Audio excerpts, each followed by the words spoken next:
Good evening, anyone listening out there. It is Sunday, 8 p.m. Same as it's always been. Every week, Bridge Sky here, your hosting tonight. You are listening to K.I.S.S. Recovery 101. It is Labor Day weekend, so I understand if there's not that many listeners, you're probably doing fun things. I, however, have a commitment, and I'm very, it's something within me. I like to be consistent. It keeps me focused. Anyway, on that note, if you're new listening, I just want to let you know KISS is a fun acronym. Keep it simple, stupid. And I just like that concept because for me, as a lot of times overthinker, I'm retired perfectionist. I tend to take things way more than they need to be. And what we do tonight is we're going to talk recovery, and that's Recovery 101, the basics, keeping it simple, like going way back and just any new concept, path, anything that we're talking about, breaking it down, getting to those main takeaways, those insights, those viewpoints that stuck out to my guest. It stuck out to you. That's why I love to do the live thing. It's more authentic. It's real. It's no editing, nothing. So again, bear with me on that. But I encourage you, anyone listening, questions, comments, viewpoints, throw it at us because we definitely have alarms set to remind us to interact with you. And tonight, I have not had a show on this, and I'm so excited to find. I've had the book forever, okay? And then I had some feedback from some people that were like, oh, wasn't that great? However, my friend Dan here tonight invited me to go to an actual meeting, and it was wonderful. I'm talking about Recovery Dharma, okay? I already align a lot of the Buddhist concepts, that religion. I find it beautiful. I love it. It's simple. It's much more simple than other ones that I've studied. But Dan, I found, since we've known each other, I enjoy our conversations. He's very intelligent person, but also very insightful. He's very aware of people and the world. And just in my opinion of what I know of him, he's open-minded, and that is so key in the recovery world. But sorry, I already gave away who you are. But if you don't mind, guest, get up on this mic, say hello to the listeners, and then maybe why don't you start with a little bit about yourself? You want to share anything, your story or whatever, but definitely get it. We're gonna get right into Recovery Dharma. I'm so happy. It's so exciting. So get right on this mic. You're very tall. You're gonna need to get very close and talk right in there. Hello. Can you hear me? Yes. No. Get closer. So yeah, I'm Dan. What do you want me to talk about? What are you doing for recovery right now? What do you do? Right now, what I do is well, obviously I go to the Recovery Dharma. There's a good group of people that are, I guess I click with. You know, you gotta kind of find what types of meetings and recovery groups and, your army, I guess, of people to support you. So I've found a lot of great people there. I also do mindfulness meditation just by myself. I use the Calm app. There's also Insight Timer's a good app to use. And I'll get more into later, I guess, probably what I get out of mindfulness meditation. But I also do a lot of, I go to the gym. I'm not too obsessed with it. I just do enough to, keep my mental health boosted, keep all those feel-good chemicals flowing, and eating a lot of fruits and veggies. I take time to just do nothing. Love it. I like to chill. What else? I do so much stuff. I don't know. I also just got like recovery friends that I connect with. I try to be vulnerable with them. And we talk about deep stuff, emotional things, which I never used to do with guys at all before. It's hard to do, especially early on. So yeah. Fantastic, Dan. And I have to tell you, yes, a lot of people don't realize this, the holistic path or exercise, just that whole concept is a path in itself too. I know one person particularly, her recovery is her gardening.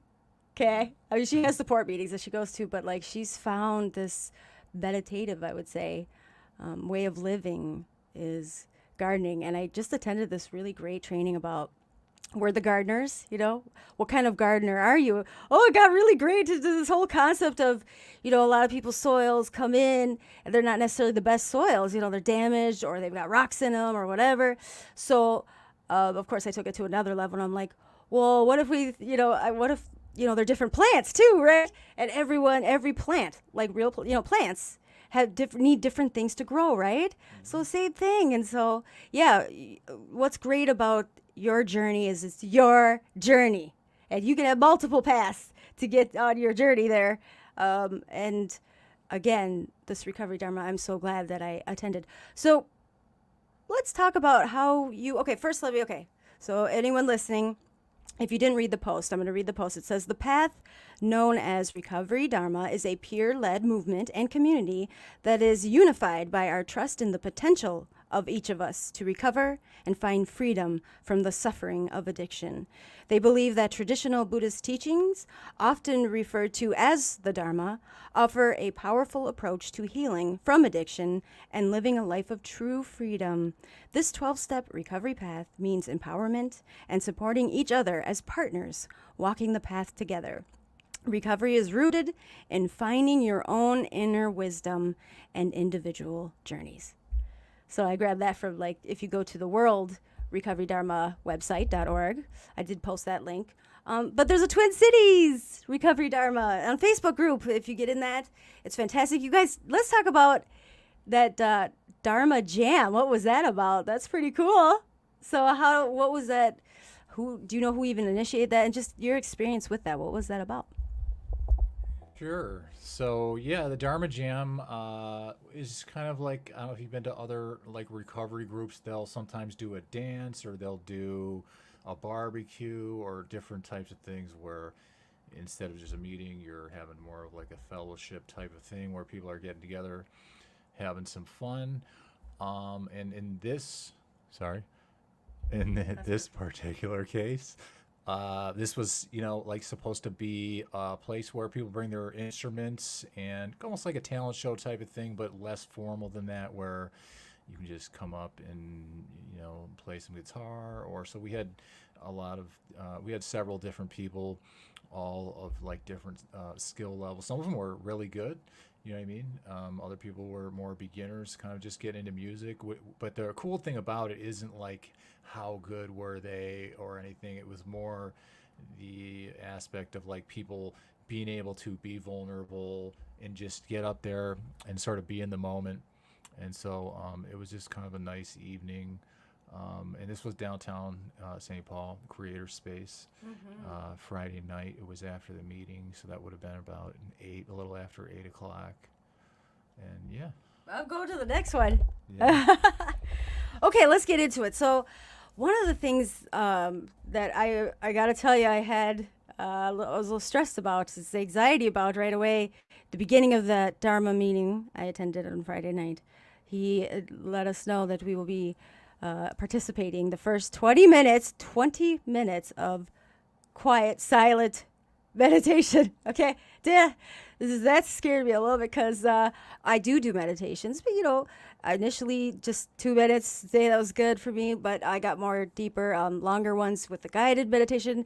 Silent meditation, I was like, oh man, I gotta be stuck in my head for 20 minutes. But what I love that he also said was, just have courtesy, so don't interrupt anybody else's. You don't have to close your eyes. You don't have to sit there if you want to get up and walk away or whatever. Just that's totally fine. There's no judgments. So having him say that almost immediately comforted me. I'm like, you know what? I'm just gonna give this a whirl. And yes, I did have to refocus my hamster wheel quite a bit. But definitely, I thought it was going to be the longest 20 minutes of my life. And it didn't take it. No, I didn't even think about time or anything. I really got lost in a good way. But you can go there, and there's this book, Recovery Dharma. It's only $5. And so one of the key things on page 7 that I just wanted to read from. So the truth, Dharma, right? Okay, so it talks about the Buddha also taught the way to free ourselves from this suffering. The heart of these teachings, which we call Dharma, is the 4 noble truths. These truths and the corresponding commitments are the foundation of our program. So, number one, there is suffering. We commit to understanding the truth of suffering. What do you think of that idea? Suffering. Just in the conversations before the show, you were talking about suffering. So, what do you think of that? Sure. Well, yeah, in Buddhism, Buddhism teaches that life is suffering. So we kind of are going to have to deal with suffering just as a fact of being alive and human. Um, so, I mean, those Four Noble Truths are just kind of talking about, we're acknowledging, and it comes from many different forms. Obviously, in the case of recovery, a big part of that is substances and addiction and stuff like that, depression, a lot of different aspects of mental health and trauma that come into it. So that all gets dealt with in the program here. And I don't know what else. One of the things that he said too, now it's all coming back to me, Dan. It was great. Before we went into the meditation, was it's really powerful. I thought he said. I don't think he said powerful, but it's really good for us to sit in our discomfort and really feel it and process it. And I was like, "Ooh, I love that." Because that was a big part of my substance use. I can definitely say my truth for years was I did not like sitting in my discomfort. I would do anything to avoid that discomfort and feelings and pain and suffering. So, but as I know, and time again, that's only temporary, and it tends to build up and get more discomfortable. It's just an endless horrible cycle. Anyways, let's move on. Sorry. Number two, there is a cause of suffering. We commit to understanding that craving leads to suffering. Craving. That's an interesting word, Dan. What would you say about that? Well, depending on where you're at with recovery. So, I mean, obviously, the first thing that people would think of is the craving for a drug or alcohol. But there's a lot of other things after those go away. You've been sober for a long period of time. Now there's stuff where it's like I'm trying to maintain my mental health and my emotional well-being and all these different things, and there's stuff that sort of pulls away from that. It could be, they mentioned social media in here in this book. That's something that is a double-edged sword for everybody, but especially people who have, addictive tendencies and stuff like that. There's the news. There's all these different kinds of fast food and sweets and everything that we have out there, which I constantly want to gorge myself on. Oh, yes, chocolate. But it doesn't make me feel really good. I got donuts at work in the morning, and I have to think about. Usually, my default reaction is, definitely, they're offering donuts for free. I get to not work to go get the donut, and it tastes good, and it's free, so I might as well do it. But now, I mean, I usually don't do it because I know how I feel after. So there's a element of like awareness that I get out of I get out of the mindfulness meditation as a practice, just being aware of different things that cause suffering. But there's no way to totally get rid of all of these things. And we can't just not do everything that makes us feel good to try to get rid of suffering. So somehow or another, we have to come to a realization of how we're doing it to ourselves. Right. And finding other forms or other things that can subside. I'm speaking of myself, cravings, right? And another thing in this book, and another thing that was mentioned in that meeting too, was this isn't just about substance use. There's other things like codependency and eating disorders. And I found there's a cause of suffering, the craving attention, craving connection, codependency. That can come in all forms, let me tell you. I still work on that with my children. But that feeling, that need to be wanted, that need to be needed, is fantastic, and that does cause me to suffer. And for me, suffer means extreme anxiety, literally feel it in my body. If all my children are at their dad's, it's instant. It's something I'm still working on. I'm very aware of it now. I try to have things set up in place, and people is key, but not to leave myself in a spot where it's that longing for I'm alone again. Oh, I'm alone again. Nobody wants me or needs me. Ah! So, Yeah. Well, we have all these different things that we've done at different points in time. Whether at one point in time, drugs were a solution to a lot of my problems. It definitely worked to take the pain away. It just stopped working. And or a girlfriend, I would rely on her too much for stuff, or whatever the case may be. So, I mean, yeah. okay. Ooh, and we got some interactions. Hello, J.R. Weaver. Thank you for commenting. This makes me so happy. He says, I'd be bouncing off the walls if I had to be silent for 20 minutes. LOL. Yes, you get it. And then he said, suffering is a good teacher. The lesson hits us on a different level. Absolutely. Ooh. Talk about like what I get out of the mindfulness meditation. Get on that mic. So the 20 minutes can be a really long time, and every time that I sit down to meditate, I used to go to it was a Buddhism and the 12 Steps meeting. It was actually an AA meeting over at the Zen Center. I don't think they're doing that right now in person still, but I used to do it there. I've done it myself at home. So I've done these sort of meditations, which not guided ones, just by myself, silent, or with other people, but just, it's not a guided one. And depending on like the crowd that I'm with or what type of day I've had, even like how I've ate or what kind of different stressors and things I have going on, I'll have a completely different meditation. I usually have a pretty good one on Friday nights for whatever reason. I think it's because the work week is over, so there's a lot of stress that's not there. But a lot of people think like, oh, I'm not doing this right because I'm having a hard time sitting here and I can't focus. And you're doing it fine, because as long as all you're doing it, you have an object of your meditation, which is usually your breathing, because it's just the easiest thing, and it's like an internal process and all that, where you're just observing it and trying to stay focused on that. And inevitably your focus gets pulled away from it, and it could be about something that happened at work, something somebody said to you earlier. I mean, there's just a lot of different things that happen.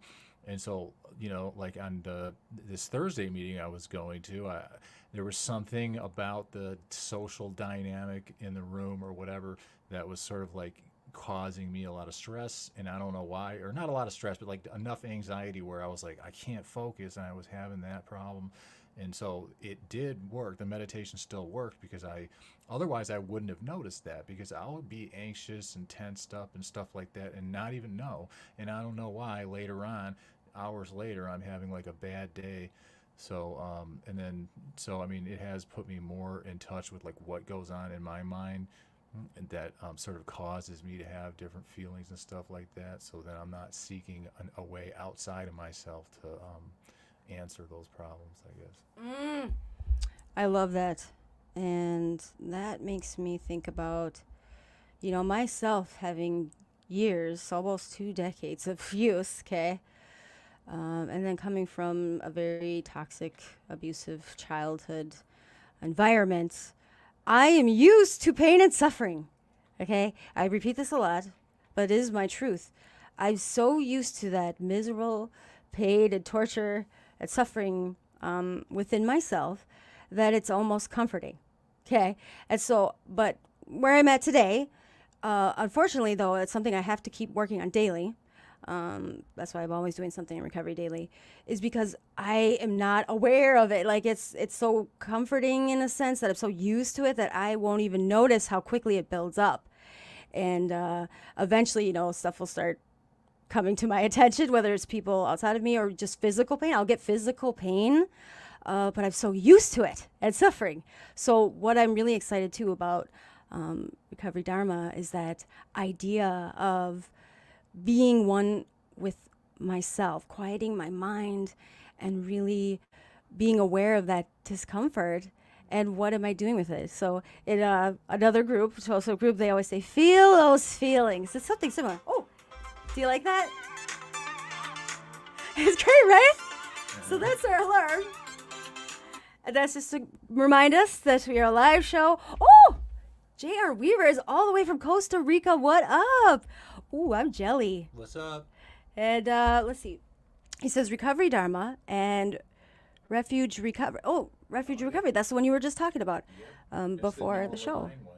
Yeah, are two more pathways that I'm interested in learning more about. So I don't know anything about that one. Will you talk about that? What you know? I Is it I similar? don't know a lot. It is very similar. It's Buddhism based. I haven't spent any time with it. I think Noah Levine, who used to be like a hardcore punker out there in California, started it. I know he wrote a book called Good Dharma Punks and has like a Cool. YouTube channel. But I could be totally wrong about. I'm pretty sure I am right, but I'm like 90% sure. Do you know what the difference is? No. They're just very similar. Okay. Well, that could be another show. Okay, let's move on because we're running out. Look at that. It's already been 20 minutes. You know, time flies here. So, the truth Dharma number 3 of the Four Noble Truths is there is an end to suffering. We commit to understanding and experiencing that less craving leads to less suffering. And number 4, there is a path that leads to the end of suffering, and we commit to cultivating that path. Okay, and what I found really great, and my bestie Sarah was with me too, is we both felt this just accepting energy. Like a lot of the meetings that I've gone to on different paths, it's very much just a vental. There's a lot of like kind of lecturing per se, a lot of this is the way and that, and it's not always very welcoming or feel accepting.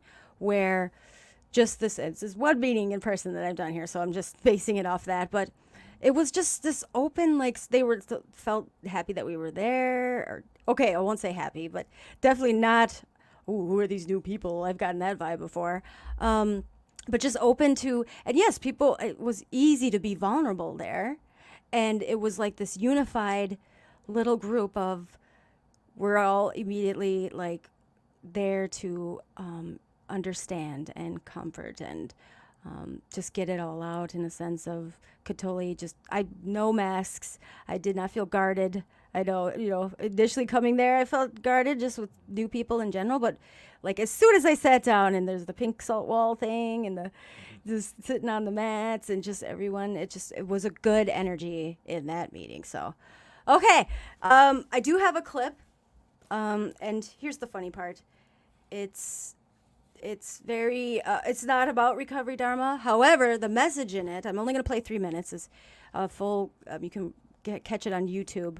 But it was very inspiring and motivating. But I feel like one of the key things in there, I'll tie into what it's not even about recovery. Here's the funny part: these motivational videos I've been into lately just inspire and motivate me. But I correlate them in my mind for recovery, and it's more inspiring because, Dan, I feel like people in recovery are at a deeper level, in a sense, not all of them, okay, but already have a deeper sense of life and awareness that a lot of people that don't have those, things going on or never had experienced that will never understand. And so that's why I love my recovery community, because for me, these are already people that have suffered, these are already people that have felt real pain, not just physically, emotionally, and mentally, and all that. These are people that, I can right away connect with just on that deeper level of life. And so that's why I explore as much as possible. But one of the things, so we were on page 62, and I look at it. See, Dan, I already underlined things that stuck out just in the few paragraphs that we read in the meeting. One of the things I loved, they talked about having Dharma buddies. They actually really encourage to meet outside of the meetings, just in whoever you connect with, and really just read through the book or read through any of the texts, or just start working the program just on your own. So one of the things I underlined was people gather to explore particular aspects of the path in a smaller group, which is great. It's so encouraged to just go through this and get your own viewpoints. And then writing inquiries or investigations of how their addictive behavior led to suffering. Ding, ding, ding. In my head, that reminds me a little bit of a step 4, kind of. Exactly. And that's actually something we've been talking about planning now. Just a group of 4 or so of us really sitting down and listing out those quote unquote inquiries about those past things or those things that might still be coming up. Those little inventories, maybe, but processing them on this like open, accepting, and same ideas of, it's not a punishment. There's nothing feeling like morally wrong here. There's no feeling like judging and punishing and, I'm a sinner and a bad person. So it's weird to say, especially when you think about in AA what the fourth step is. But ideally, I'm excited to kind of go through this thing with other people, and be vulnerable and share those inquiries about my addictive behaviors because they're still present. Luckily, not with, more so immediate life-threatening things, but definitely still over time. Everything has to be done in moderation. There has to be a balance to everything. If you overdo anything, exercise, of eating, smoking, anything, it can be very terminal later on. So, okay, are you ready for this clip, Dan? Sure. Okay. Oh, and before we play the clip real quick, J.R. Weaver said, we were talking about that today because we've seen the darkness of life. We are capable of seeing the light of life and be grateful for it. Oh, I just got to flash that one too. That's beautiful. I think they are similar in principles, but could be way off base. Oh, he's talking about that refuge one. Oh, another Facebook user said, miss you, Bridge. I wish I could see who you are, but the nice thing is if you are on Facebook, you have to uncheck or check that little box. I can't see who you are, but whoever said miss you, Bridge, I miss you too. And then he says, why can't I share this live? Oh, I don't. If you come in through Facebook, it's a private group. And I do that specifically for anyone that wants to keep their anonymity. But if you do go on the YouTube, which is also live right now, that is open public platform, and you could share all over the place. Okay, anyway, I just copy and paste. Pro tip. But I'd like to post to Recovery Revolution. I think I actually did that. I might have done that. I don't know. I just gotten lazy with the postings, so I hit the main ones I think I did today, but I ran out of time. Okay, so this clip. So, Dan, you've never met. This is my assistant, Sally. She handles all my tech speaker stuff. Power on. She's all business, Dan. She just lets me know what she's doing. She's paired up the Bluetooth. Bluetooth connected. Okay, so if you want to get if you like this clip that I play and you want to get the full version, go on YouTube. It's a fantastic, I'll tell you what the channel is in a minute. I don't want to mess up where I got it. I'm only going to play 3 minutes of it, but it's almost 10 minutes long, and it's called I Will Get Through This. And it's best motivational speech on success. And again, I tied this into recovery. So being successful finally in recovery, where, what it takes to get there. And I find a lot of the things that they talk about is definitely something I wish I would have known before. So here we go. Hopefully the volume's good, but we're going to play 3 minutes. Anybody out there that feels there's nowhere else to go, there's no way out, and they don't have any more options. You're trying, but things seem to be quite working out the way you planned. You thought you'd be in a different place at this season in your life, but you're still suffering. It's pretty easy to feel beaten, but I think no. I think keep fighting. You keep fighting, and you keep fighting, and you keep fighting no matter what. And you never quit. You never quit. What would your life look like if you decided not to care what people thought of you? What would your life be like if you decided to give up some of your fears? You know what courageous means? Courage comes from a French word which means of the heart. It takes courage to live. The courage to take a chance. The courage to be who you are. Many people give up on the 1-yard line. And that's why most people never realize their personal greatness, because they're casual about life. And when you're casual about life, you will end up a casualty. Don't get caught up in well, I tried it 4 or 5 times and things didn't work out. If there's something that you want and you're hungry for it, you got to do whatever is necessary until. That difficulty is an opportunity to get stronger, to develop character, to gain new confidence. That pain is not there to stop you, it's there to prepare you, to increase you, to develop you. Before you are boxed and buried, decide that you're going to box and bury your fears. Decide that you're going to begin to live life on a new level, seeking out new horizons. When you say a situation, a person is hopeless, you're slamming the door in the face of God. There's no guarantee that because somebody is now down on their luck, they can never come back. Who can guarantee that you can't make it, that you can't have your dream? All we need to do is we look at our dream and we get ready to hit the floor. I'm blessed and highly favored. You're willing to fight even though the odds are stacked against you. You are willing to have a spirit of optimism when you lost everything materialistically, but if you got a pulse, if you woke up this morning, when you're a warrior, you're willing to fight.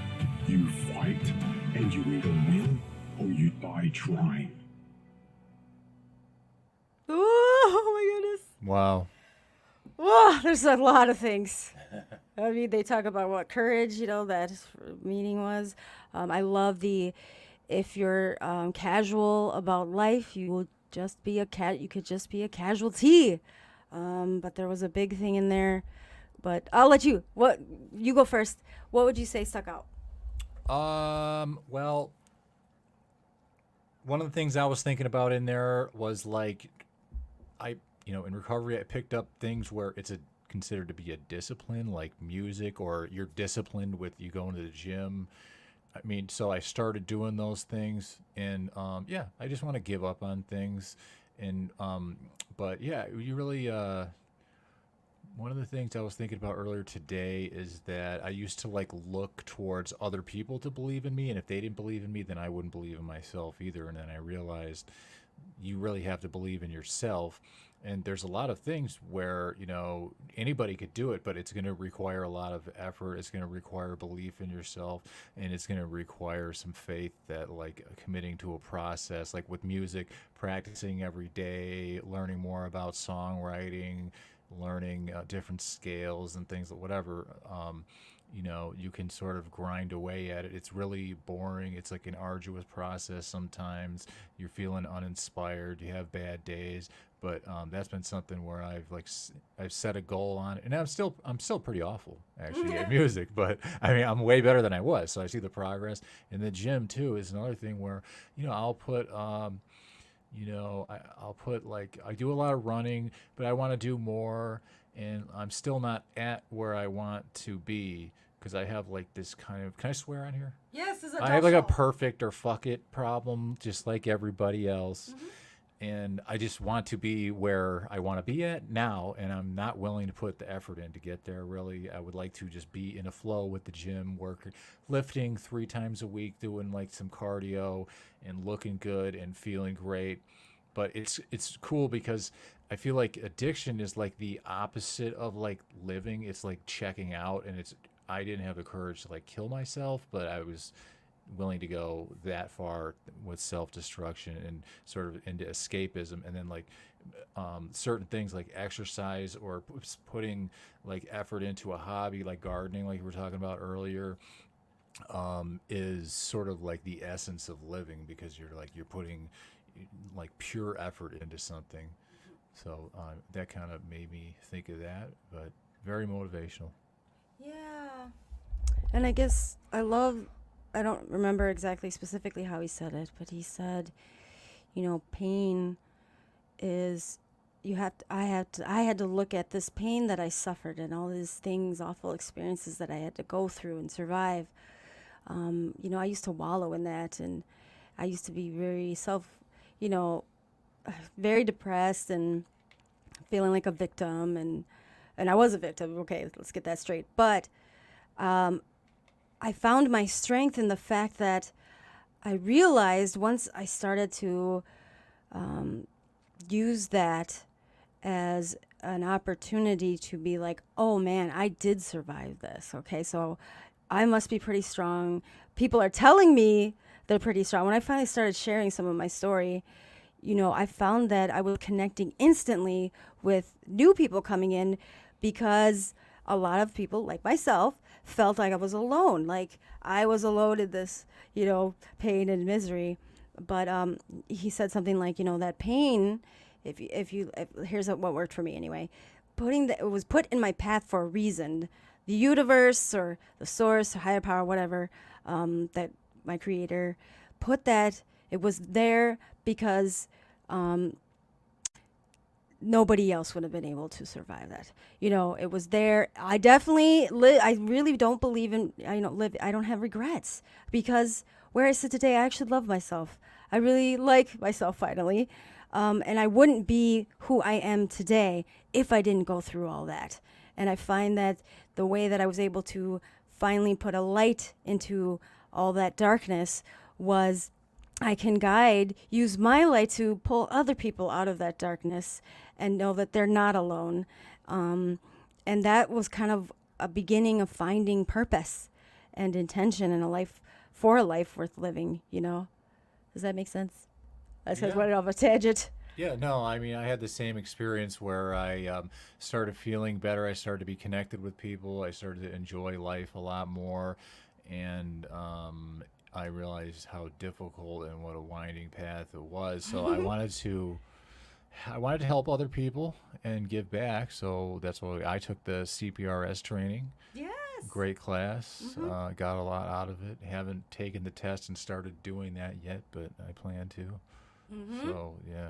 And, I mean, working with other people or just helping other people out, because there was people where I was in, like, the depths or the throes of addiction and so lonely and just feeling horrible where, they showed me some love because there's so much hate for us out there and people sort of looking down on us and, like, I felt like not human, you know what I mean? And so when someone can love somebody or just a small act, like even people out in the street, sometimes I'll give them money. I don't care where they spend it. I don't do it all the time, but I feel like once in a while it's good because an act like that, like a generous act or an act of love, can't really be bad and it'll ripple outward.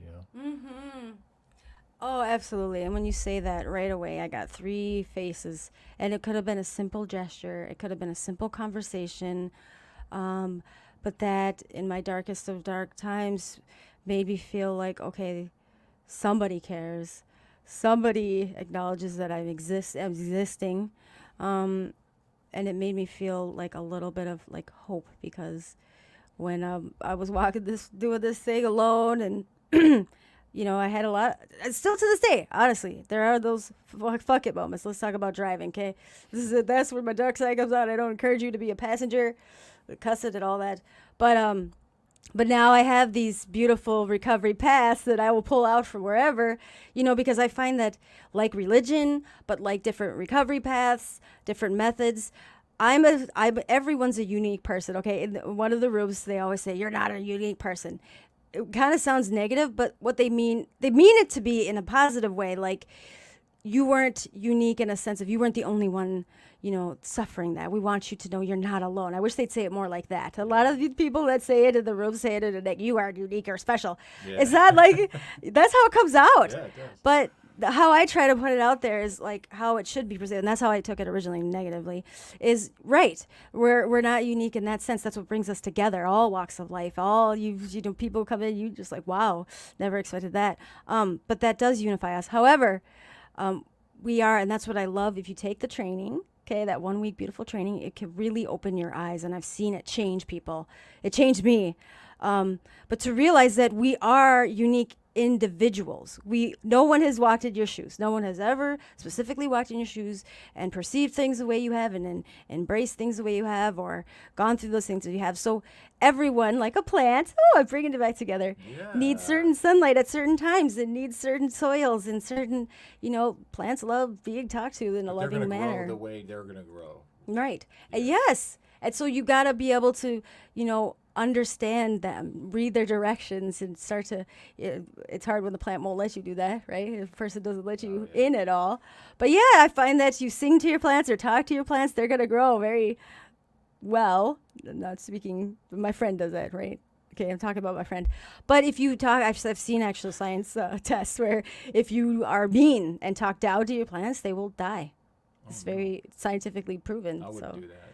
Yeah, I like talking to my plants. It's nice. They don't talk back. They like my singing. Nobody else does. Okay. Oh, I don't know. Well, I had to cut off the alarm because the clip was playing. But, Dan, I don't know if you know about the second segment here we're going to play. The fire sound effect. Look at that. See, it's actual fire. Oh, my God. Are you scared? Yeah. Okay, luckily it's not real fire, but it's a fire sound. And that means it's hot seat time. Dad, here we go. So, especially if it's your first time listening, I'm going to ask my guest Dan here 3 hot, heavy, deeper questions. And they're not meant to scare you or, make you cry, although a couple guests have cried. And but that's not the intention. The intention is, share what you feel comfortable, but they are deeper questions. Take your time to answer them. And someone listening, something you might answer might be something that they can connect with. Like, oh, yeah, I thought that way too, or that happened to me. So that is the point. So I do write them myself, and I did keep in mind this book is due, so I'm just reading a lot today. These questions actually were geared. They weren't pulled out word for word from the book, but they are very much aligned with questions actually in this Recovery Dharma book. Okay, Dan, here we go. Hot seat time. Question number 1. Dan, what steps do... Well, okay, sometimes I can't read my writing. What steps do you take to sit, with your discomfort? So, what steps do you take to just, especially when you're feeling discomforted, you've got some stuff's going on, you're feeling on edge or whatever, what do you do to just kind of sit with that, feel those feelings, whatever that discomfort? What do you do? Sure. So I assume we're talking about within the context of meditation. I go in... No, in life. In life in general? Yep. Well, I use mindfulness, Yeah. number one. Good. But I also, even before I started doing that, I try to have this is really important. I have an attitude of love towards myself. I don't always do very well, but I try to, and I try to be patient with myself. And also another thing that I learned somewhere along the way that's really important is that we're not supposed to feel good all the time. If you just watch TV commercials and stuff like that or listen to people on Facebook, you would think that, but we have bad feelings for a reason. So I try to listen to what they are and kind of break them down and I guess figure out what's going on, like what's causing that, and see if I can fix it, or otherwise sometimes I guess I just have to deal with it. So if it's an extreme discomfort situation, okay? So it's something you cannot fix or change or correct in that moment. Let's say, let's just put out something like it's a big argument you had with somebody that you care about, or, something, that you weren't expecting, something instant that happened that really threw you off your balance, that you're discomforted, because I'm asking because for me, I want to escape that. I would want to escape that. I would go right away. I want that instant. Yeah, I probably send them like 40 texts, angry ones, and then apologize later. Okay. No, I'm just joking. No. Okay. I don't know. Well, it could happen. No, I mean, no, sometimes stuff like that, the best thing I found is to just not react. Because, I mean, yeah, there's like different situations like that where I have had an argument with somebody or a disagreement. Well, a good example is with my counselor. I don't want to get too into that situation or anything like that, but part of me wanted to get in there and tear shit up. I can swear, I keep forgetting. But that was not my best interest. And there, so and there's been a lot of situations like that where have come up where my ego wants to like fight with somebody, but it's not in my best interest or anyone. It's not really in anybody's best interest. It's not going to help her. It's not going to help me or anyone. So I'm just going to have to be mad and I was heading out to California. I was sitting on the plane. I was tensed up. My back was hurting. I was really stressed out and mad, thinking about this obsessively, and then keep arriving at the same conclusion that don't do anything. And eventually, it was a meditation I did out there where I was finally able to enjoy my time with my sister and not think about this, because I realized this is just an obsessive thought pattern, and I can just not think about it. I can just choose not to. Every time it pops up, I can just defer it and not think about it. So I love that. Okay, perfect. That's great. Question number 2, Dan. And it actually, yeah, that first thing that you said was just, being aware of it, right? And taking a pause on it. It's just, you're right, because fire doesn't fight fire, right? Yeah, I love the old sayings. Question number 2, Dan. So questioning the truths, in quotations, truths, your mind tells you, okay? What lies did you used to tell yourself? Does that make sense? So questioning, the truths, this is something they talk about in the book, that your mind tells you, but really, ideally, they're probably, a lot of them are lies. So thinking back, what lies, did you find that you would tell yourself over and over again? I think the biggest one was that I was worthless and somehow less than everybody else, I guess, and or less capable too of being able to achieve success or happiness. In reality, those were like self-fulfilling prophecies. Because if I believe that, then I can't really be successful. So it's like a self-defeating bunch of thoughts. And I also believed I had a bad experience with a certain recovery program and decided I had already put a lot of effort into that. I've done it. I've tried it. That's apparently what recovery is, because everything I've heard from a lot of different people is that's the only way to do it. And so I just decided to stay out there doing drugs and just try to do my best with that, and live a gnarly life. And I could have tried other programs and different things and taken another shot at it, kind of like that guy in that motivational talk was talking about. You get back in there, try again. Just because you tried 5 times or whatever, it could be the 1,000th time, or some program I don't know about. Maybe I'll meet somebody and they'll tell me about something, and that'll lead to something else. So, yeah. Oh, I love that. Yeah, that's one thing he said in the clip too, is most people, they'll be right at that 1-yard line, right? And stop. And that's a lot of people. And yeah, I find that, nope, just keep going, and you just never know what's going to happen. As long as your heart's intention is good, I feel like. Yeah, I just, at the end of the day, just stop giving a shit what anyone thought about me anymore. That really helped me a lot, Dan. Yep. You just this is whatever. That's mostly dream killers. They start at the 1-yard line. They're pissed that I'm going for the touchdown. So just sit over on the sidelines where you belong. Anyway, sorry. Question number 3. That wasn't very Buddhist. Sorry. Question number 3. Final question, Dan. Referring to your, again in quotes, inner child. Okay. Are you familiar with the idea of the inner child? Yep. What view... Okay. Referring to... Sorry, I have scribbles today. What was something as a kid, that might happen today or presently that reminds you of suffering or fear that you had as a child, or your inner child? Was there anything that stems, affects your inner child?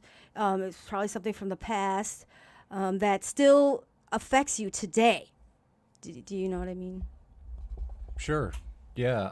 I went through bullying in school as a kid. That was really tough, and it felt horrible. I had, I love my dad, but we had our issues and stuff like that. Irish Catholic type upbringing in Chicago, outside of Chicago, but still Chicago area. So nowadays, well, not so much right now because I've worked on it, but even going back like a year ago, If someone called me like a loser or something like that, I would get a trauma response where my heart will start beating and I want to yell at them or get into it, because at the end of the day, I believed it was true. So, but I didn't want to believe it was true at the same time. So it was worth arguing about because there's internal conflict there. So, I mean, I don't know if that answers the question well. Yes. Okay. Great job. That wasn't too bad, right? No. Okay, hot seat's over. Alarm went off again. We're running a little behind, but that's okay, because we are just in time for my favorite segment, final segment of the show. Yeah, you should try to keep within an hour, but usually we go over a little over. I still like to be rebellious, Dad. Just kidding. Just nerdy rebellious, but I suppose it would help. So, just during this segment, it's called Live Facebook Memes, which just means every week, late at night in my bed is downtime for me, and one of my favorite things to do is see what new memes are out, and they're so clever, a lot of them, and I definitely screenshot my favorite ones, and now I have a reason. I used to try to share it with people in the middle of the night. They didn't like that, so now I just save the favorite ones, and I get to flash them to you and the viewers now, listeners. Actually, some of them can't view, so. But they will get to see the meme. So what I want you to do, like Facebook Live memes. Okay, so what you're going to do when you get the meme, just give me your reaction like you would on Facebook. Laugh out loud, thumbs up, hearts, and you're free to comment as well. Now, keep in mind. Wait, I'm supposed to do that? Yes, you're going to be my key person here. So you're going to pretend. So if I think it's funny, then So I'm going to flash you the meme. Okay, do not flip ahead. It's just going to be right here on my phone. So pretend to laugh then? No, you just say, "Oh, I would react with a thumbs up okay. or laugh out loud." Yeah, no, we're not doing any theatrical. I can be performative at times. It's relative. Whatever you want to do that comes up for you. Okay. Okay, that makes it official. So this is the meme time. It's gonna get weird, maybe. But I find it joyful. They bring me joy, a temporary happy joy. And it's just in good. And actually, a lot of them I do find initiate a great conversation that I will not partake on Facebook. Okay, so here we go. Again, Facebook. It's Facebook.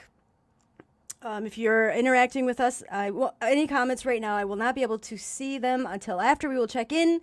But I'm going to flash them right now. Hang on a sec. We're going to switch screens. So you could go ahead and look at that first one. But what I will need you to do, Dan, here you take my phone, is describe the picture before you read the things.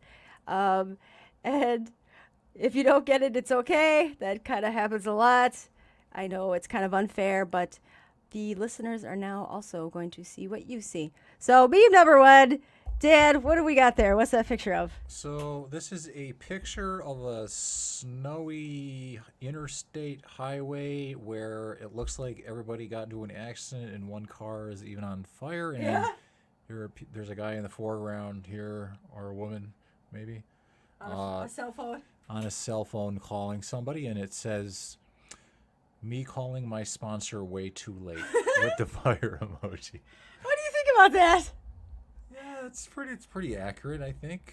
Oh, yeah, it was very accurate for me for a long time. You might as well wait till there's a huge mess and then call, even though you could have done it before. Before you got on that slippery-ass road. Why not learn the hard way, though?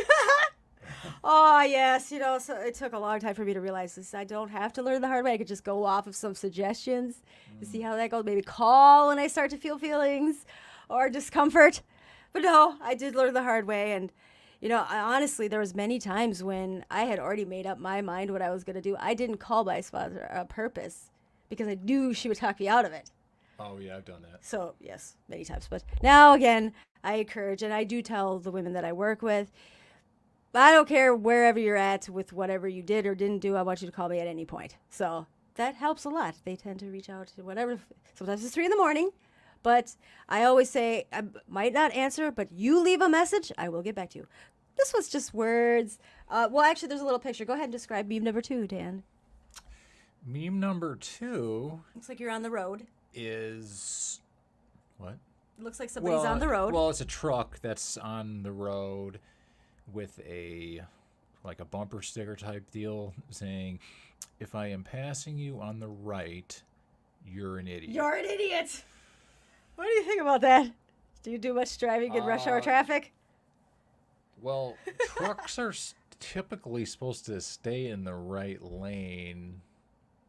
Okay, this has nothing to do with the fact that it's a truck. You get the main point, though, right? Yeah. If I have to pass you in the right fuck lane, the left lane is the passing lane. Get the fuck out of my way, okay? That's Yes. Sorry. Road rage, Dan.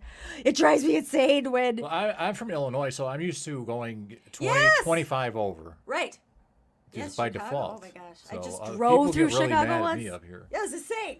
Because usually up in Minnesota, like 5 over is pretty standard. Maybe if On you're residential roads. I don't know. I see people on 100 and 169 and stuff like that, and it's like I felt like I was doing something wrong by going 15 over. Okay. Well, and then you're my kind of guy. That's fine. You be in that left lane. We will just ride together. But it's the people that are going the speed limit, maybe 5 minutes. I don't even care if you're going 10 miles over. If I'm up behind you and I need to pass, you should not be in the left lane. Okay. I have to take a ride to Rochester. That's a long drive. I thought 9 over was like standard. Like you don't want to do 10. You don't want to do quite 10. See, a great tip my driver's ed teacher taught me is to go with the flow of traffic. Yes. Okay. Most people do not do that. A lot of people. No. And no, Minnesota's not that bad, okay? I drove through Chicago once. That was a nightmare. Okay, but anyway, yes, if I'm passing you on the right, then you're an idiot. And I'm better now, Dan. I don't flick people off anymore, but I will give them the stank eye, stare them down like, you're an idiot. Yeah. But I don't do gestures anymore. I'm much better. I don't either because I don't want to get shot. I will do gestures if you did something that might have harmed me or my child in the car. That's when I do have to let them know you could have harmed peoples with your stupidness. You got to be careful with women with their children. They will protect them. I'm much better if there's no passengers. That's fine. You be an asshole to me. That's fine. I'll accept you. I'm good. But when I'm carrying, I feel like people's lives in my hands, you've cut us off and I had to brake. You almost run me off the road. I'm going to make gestures at least. Yeah, I agree. Okay, I love The Simpsons. So there's 2 split screen here at the top. Who do we got? So the top screen is Homer's in his whitey tighties. Yes. With Marge is clothed with a sort of surprised expression. I'd say he's got more of a confident. Well, Homer looks pretty confident. Oh, she looks surprised. She looks surprised, yeah. Okay. And over Homer it says, me holding 5 service commitments. Ooh, fancy. And then the bottom one is sort of just the same thing but a different angle. And well, Homer's looking a little fit in the first one. I didn't really notice that. The second one on the bottom, it's just an angle where you see the back a little more, and he's got like those clips that you put on like potato chip bags. Yeah. Holding up his It's holding flab, all yes. his flab, Uh-huh. making him look a little better in his whitey tighties. What is Marge that? is looking down at him, and then it says, my 4th step I've never finished. Oh. So he's holding all of it in. Looking good, but Really, he hasn't even hasn't- finished his fucking 4 he was step. staying busy for the sake of staying busy. Yes. But he didn't really take the time to be vulnerable and look inside. Really, yeah. Poor Homer. Yeah. Well, and it was great. My guest last week, we talked about this. He said that he was very active, right? Doing all the things, but really it was more of a distraction in a sense of, and I find this definitely used to be me too, is I would rather distract myself and help you with all your problems, right? I'd rather help you deal with all, because really I don't want to deal with mine that are pretty bad and stressful. So That's codependency, right? yeah. So, yeah. But it's pretty funny. And actually, there's a lot of people that lecture and preach and do the right things and all that stuff. But really, I know for a fact in their personal life, they haven't even fully grasped who they are and working on themselves. I try drunks like to say are very wise. And they do share those things. However, how they act outside those rooms, kindness is so simple. That simple gesture. And if you're not kind outside those meetings in life, there's something very much going on inside you. You got to work on, Yeah, right? the spiritual principles are for your whole life. Absolutely. Okay. Next meme. So Robert Downey Jr. looking handsome in his suit. Yeah, Robert Downey Jr., sober since 2001. I guess sometimes I want to have a drink with dinner, but then I remembered that I have plans for Christmas. Pretty good one. Yeah, that one's just legit. Because there has been, I didn't drink because I was You so don't know sad all when the time. You don't know when your relapse is going to stop, Oh, yes. if ever. Yes, and I drank for all the kinds of reasons. I used for all kinds of reasons, camping or celebration. So it wasn't just when I was sad or upset or angry at people. It was also what the celebration, happy time. So yes, there's been many occasions, not so more so now. I just surround myself with recovery people, but they're having champagne at a wedding or beers or they're bowling, and I'm like, oh, I could have just one. And then no, like he just said, but yeah, Christmas, even if it's 6 months away, fucking Christmas ain't happening if I go for one. Yeah. This is pretty much the downward smile for me. Okay. Halfway through, here we go. Just words. Go ahead and read that meme. My ex moved on by finding somebody else. I moved on by finding myself. We are not the same, baby. Yeah. That's a more deeper one. What It do you think is. of that? Well, that kind of reminds me of a codependent relationship where you're just got trauma bonds, but you don't have like a healthy relationship. It sounds like they didn't have a healthy relationship, and the one person went on to continue that pattern. Yep. But the other person decided to break that cycle and become healthy, so then they can enjoy a healthy relationship. Yes. And I know for myself, I will see it time and time. I mean, I had a relative that was very much like this. A couple of my sisters. It's sad. A lot of times nowadays they're posting that shit on Facebook, and I'm just like, do you not see the memories pop up? Like, do you not see that you're constantly just getting into another relationship? Like, I didn't fully understand that. Like, I've always been more of a loner. I've always kind of liked to be by myself. I'm the opposite. That's not good for me. However, taking the time to intentionally be in a relationship with myself and just work on healing and understanding myself and find myself and love myself was such a beautiful thing. And yeah, it's really sad. I don't get why Yeah, you have to people do put that. yourself first, or you can't love anybody else really unless you're loving yourself. And it's mind blowing too when the other person, it's like I said, Facebook, everything's out there, knows your ass was just in a relationship. You know they're both codependent to get in this relationship. What are you thinking? And I've had guys approach me too, or a girl. Sometimes like 2 days later too. Yes, and I'm like, I know you just got out of something. Yeah, even if they were only together 3 months, I'm like, yeah, no, we could be friends and hang out, but yeah, on rebound status right now. I know this, and I love myself. It's not gonna happen. Okay. Oh, this is just casual dad joke funny. Okay, have you ever seen any of the Twilight movies? Please say yes. Nope. Dang it! Okay, so there's this world of vampires, and these are like the kings of one of the vampire groups, right? All high and mighty. What does it say? The words. Butter watching the other food items in the fridge from its special tray. Isn't that true? Yeah. Does your fridge have a special tray for the butter? Yeah, it's like a little skybox type deal where you got at the baseball game. And the butter gets to stay there for a long time too. Why does it get its own compartment? It must be old school stuff. Back in the You day, know what? they I'm churned not their like own butter? I'm not like a refrigerator scientist or anything, so I wasn't wouldn't probably either. be able to answer that question. When I but saw this, I was like, holy shit. I think the butter can pick up the flavors of other things, so it needs to be. It could be that, but so can onions and just all kinds of things. Yeah, I guess. Bread, if you put the bananas too close to it, it starts really? tasting like, yes. But here's the funny thing is like, I love this meme because now that I have roommates, we all have a particular, mine's vegan butter, so it's funny. It has to be there or it melts, so certain brands. But we all have our particular butters, and they're all squeezed. And it's like funny, it's just hilarious, this little compartment. And we know how to align them just so you can still close it. Oh my God, sorry. yeah. I took way too much delight in that. Okay. 3 more, you're doing great. Thank you for your patience, the listeners, and Dan. This is just words. It's like a meme marathon. Yeah, oh, yes. Stop telling people that no one will love them until they love themselves. Didn't I just say that? Okay. Stop planting the idea in people's brains that they are unworthy of love because of their own struggle. That was me. I didn't say that actually. You didn't. No, I'm sorry. I don't know. It sounded similar. I've had many therapists tell me this though.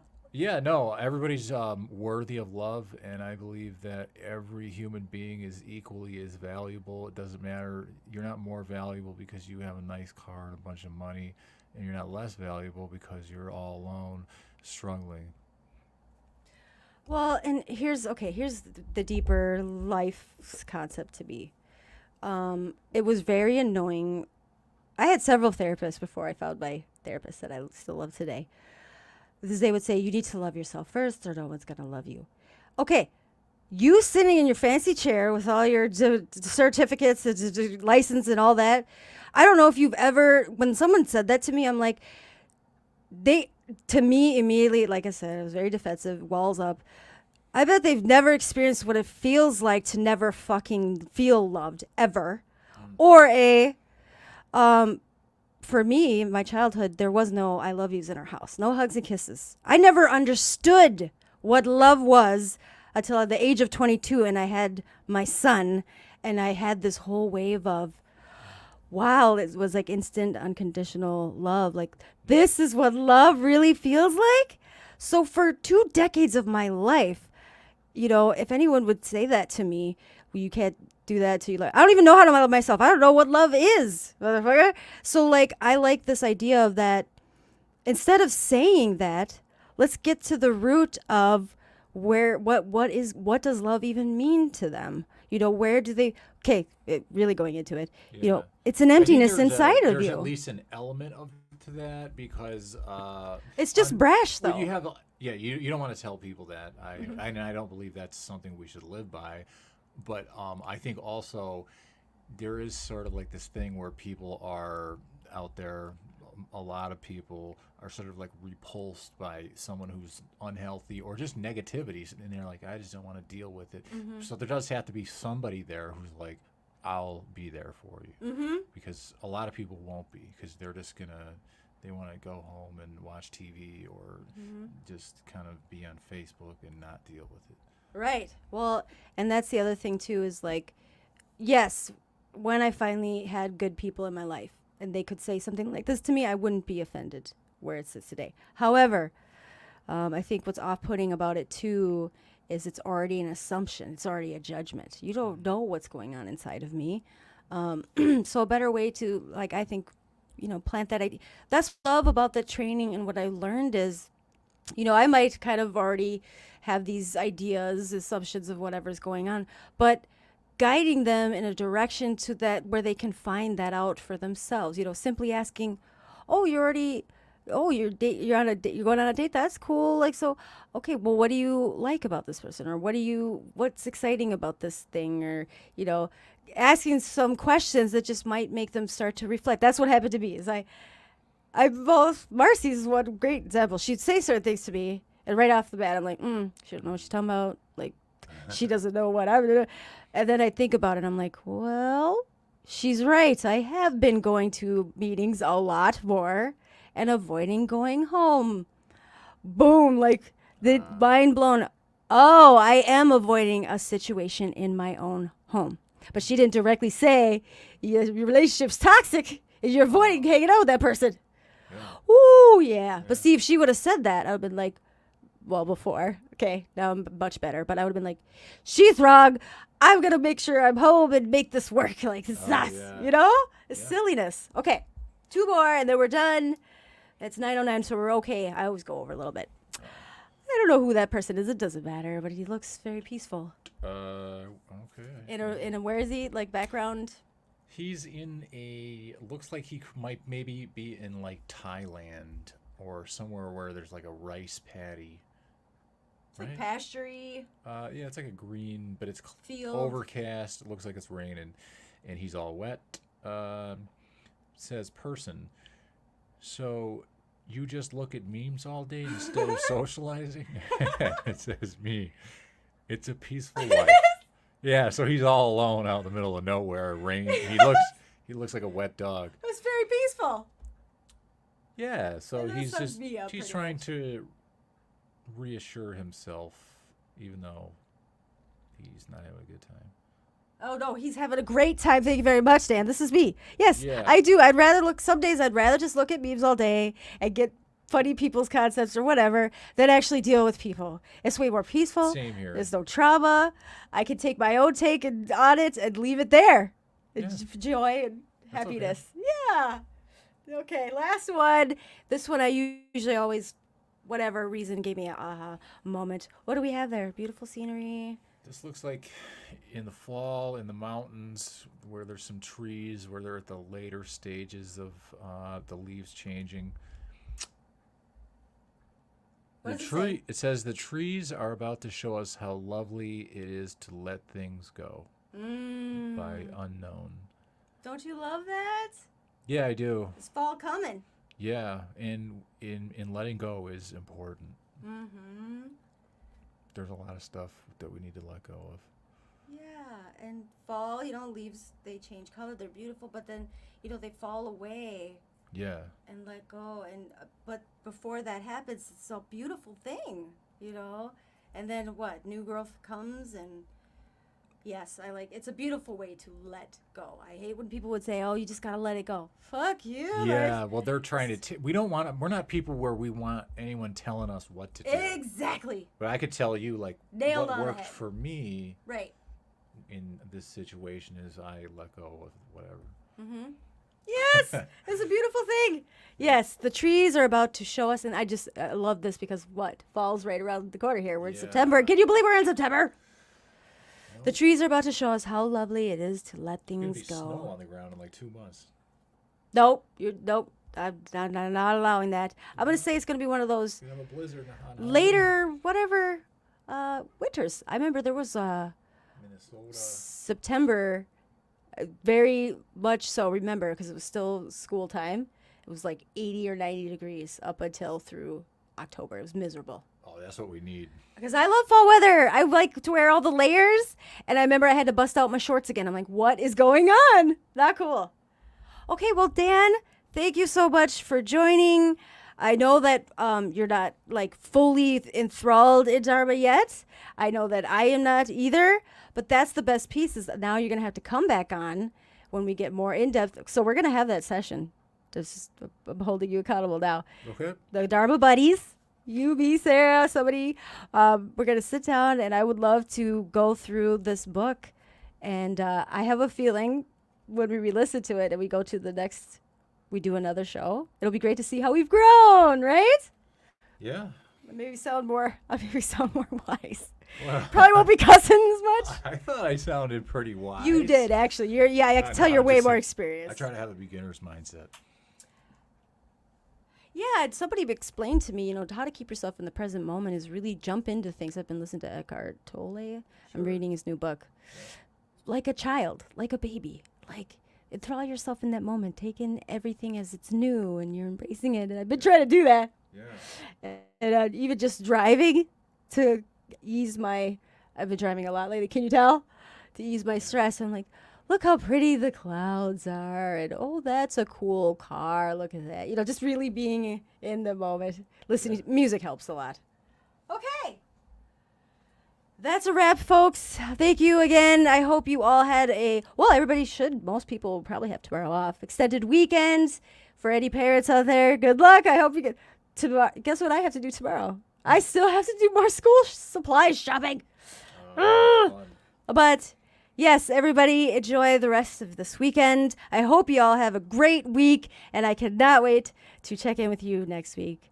Good night, everybody. Do you want to say good night? Night, everybody. Thanks. Okay. And I can never play the music as soon as... Perfect timing. Here we go.